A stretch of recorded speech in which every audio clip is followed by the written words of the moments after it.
the #1 periodical in state and federal prisons because of the fact they can't get Playboy, Penthouse, anything that shows, titty, bangtail, or anything else. They're not gonna. That won't make the cut. That's contraband in prison. But Maxim is just soft enough so it can sneak in. And if they're in Maxim magazine, chances are they're going to be celebrities in prison, and they're going to be, and that's going to offer them a safeguard.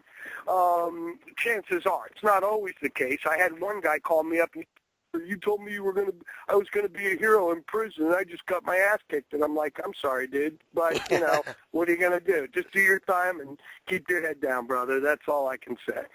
Yeah. All right, but let me ask you something. Let me ask you about something that's been going on in the news lately. This Charlie Sheen lunatic, he's been losing his mind. For people who don't know, the guy recently, he invited like 5 porn stars over to his house for a weekend, and he paid them all like $30,000 each. He bought $20,000 worth of cocaine, allegedly, and he smoked it all weekend and, banged the porn stars as he pleased. And, finally the porn stars began to panic, even though they're porn stars and they've been doing coke for what is like, likely 10 years at a minimum. They couldn't keep up with the king, Charlie Sheen. I love the guy. I happen to love him myself. I'll ask you your views on him. Well, here's the thing. I mean, one time for a Hollywood issue of Details magazine way back in the day, I got assigned a story just to go find and interview Charlie Sheen's ex-girlfriends.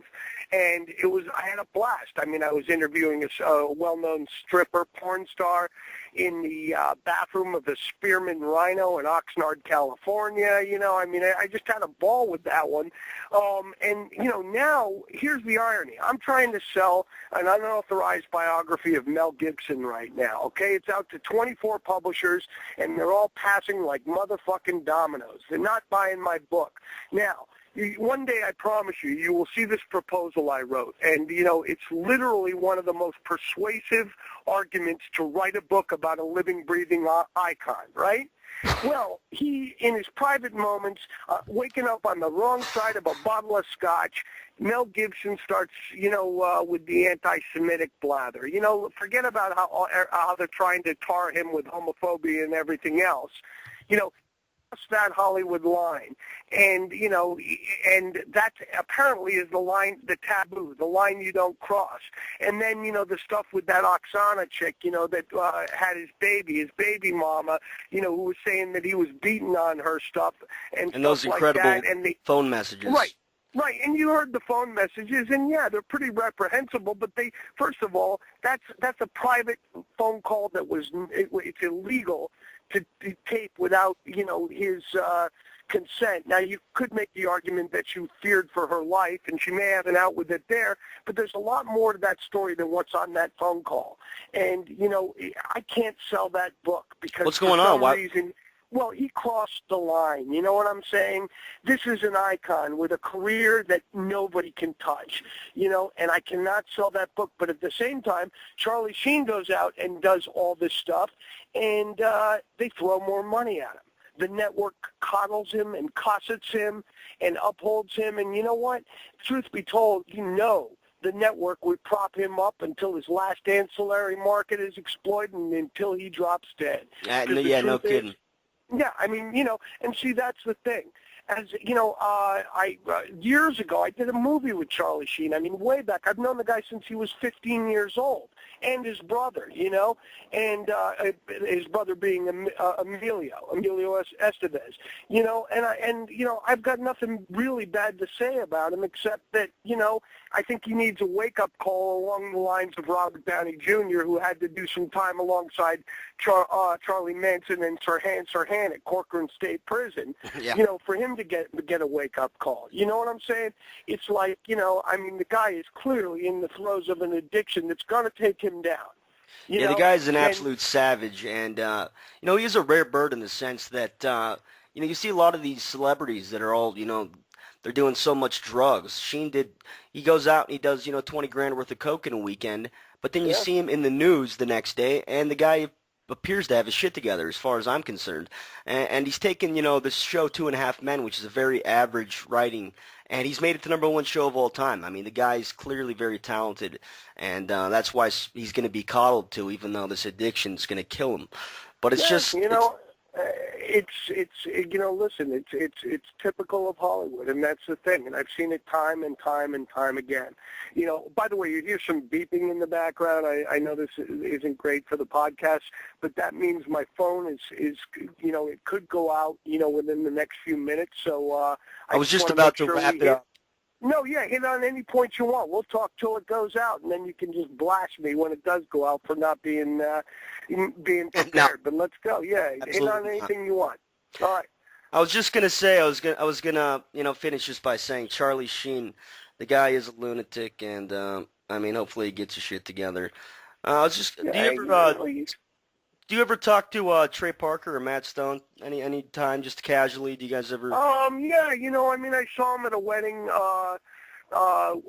Their former assistant who rose in the ranks at South Park to become their producer, who's now, a big studio woman right now. I went to her wedding. She's a longtime friend of mine, and I saw them there. For years, they used to throw the best Halloween party of all time. And, I just did some crazy-ass costumes, and they seem to appreciate that. Listen, I may be getting along in the tooth here, but that's one holiday and party that they used to throw that was absolutely crazy. I mean, you'd go to their parties and the ecstasy would be flowing. Have massage girls and, just everybody getting naked all up in the hot tub. And, I mean, they just knew how to throw a party. So I've seen them at, a wedding. I miss their parties. I certainly hope I can help them out on some other, episode down the line. And, and they also make an appearance in a chapter in my book, Hollywood Interrupted. Yeah, I just read that. Yeah, and they just don't suffer fools, They don't like the fact that, what's his name, they may not be like we posited them as like the South Park Republicans. I don't think they're Republicans, but at the same time, they don't like their liberties being stepped on by people like, who's that actor who was played the son in All in the Family, Rob Reiner, okay? Yeah. I mean, this is the guy who started the anti-smoking campaign, here in California, got it outlawed in Santa Monica years ago. I'm actually standing in a parking lot in Santa Monica right now, and he got smoking outlawed just because some dipshit blew smoke in his face one time.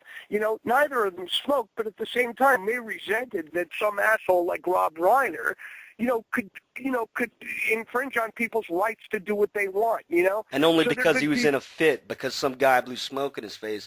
And there was a great point made in the book about how the guy hasn't been in a bar in the last 10 years. So he's not doing it to save lives. He's doing it because he's being a little baby and he has the power. He's throwing a fit. And also, go blog on the Huffington Post, you motherfucker. Just stay out of my fucking way. Okay, let me just enjoy my life. That's the whole deal. That guy's a fucking scumbag. These guys, like I said, they're geniuses. They do their thing.